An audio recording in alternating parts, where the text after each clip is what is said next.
In this video, we're going to be taking a look at using our design files with Make the Cut. There are a few things that are a bit quirky in Make the Cut that we have to understand how our design files will work with Make the Cut. So the first thing we're going to do is go to the File menu and choose Import.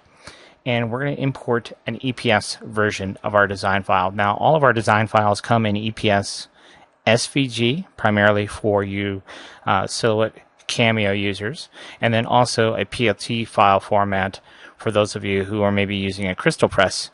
You can import a PLT file into the Crystal Press Studio software. So you get all three file formats.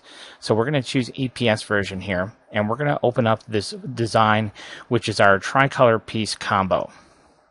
And go ahead and open that up. Now, this is what you get initially. And so initially you get a completed version, and then you'll get a color separated version. And then depending on how many colors or stone sizes in the design it will depend on how many separations you get. Now, I'm not an expert at Make the Cut, but I can kind of walk you through the process of what I would do to get this file set up for cutting. So what you want to do first of all is just right click. So right now we have like a group.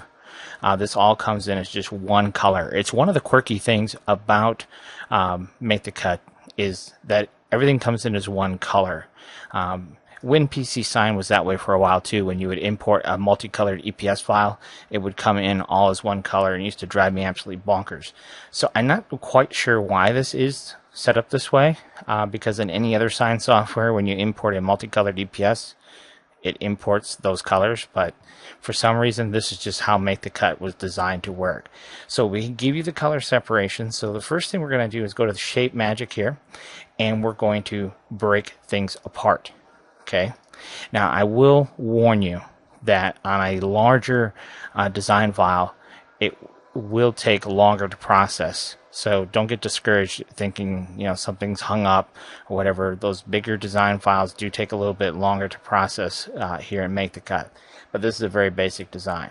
So what we're going to do is we're going to delete the top version because we don't need that. So we'll go ahead and delete that away. And now we have these two versions. So what we're going to do is just select this version right here. And again, we're going to right click, Shape Magic, and join. And then we'll do the same thing down here again. Right click, Shape Magic, and join. Okay.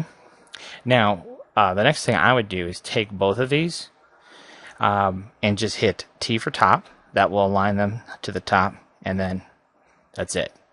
Okay, so they're all lined up. Now, if we come over here to your layers palette, and you can see what we have right here, right? So what we're going to do is we're just going to right click and choose this option, to each its own. Okay, and what that will do is slap everything on its own separate layer. And then of course we can toggle off the appropriate layer that we want to cut. So we're going to cut this, and then we can turn that back on and cut this, or we could certainly just move this over, because we have the room, and we could cut both colors at the same time also. So you have that flexibility. It just kind of depends on what you want to do there. But that's how you go about setting up our design files to cut here and Make the Cut. And of course, when we actually go to cut, you definitely want to use the double cut function and Make the Cut to actually cut. So if we go to cut here, we'll continue in demo mode.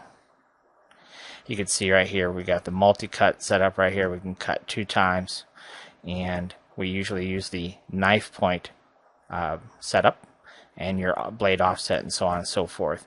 And you can set everything else up however you want. But that gives you an idea of how to set up our design files with Make the Cut. Thanks for watching.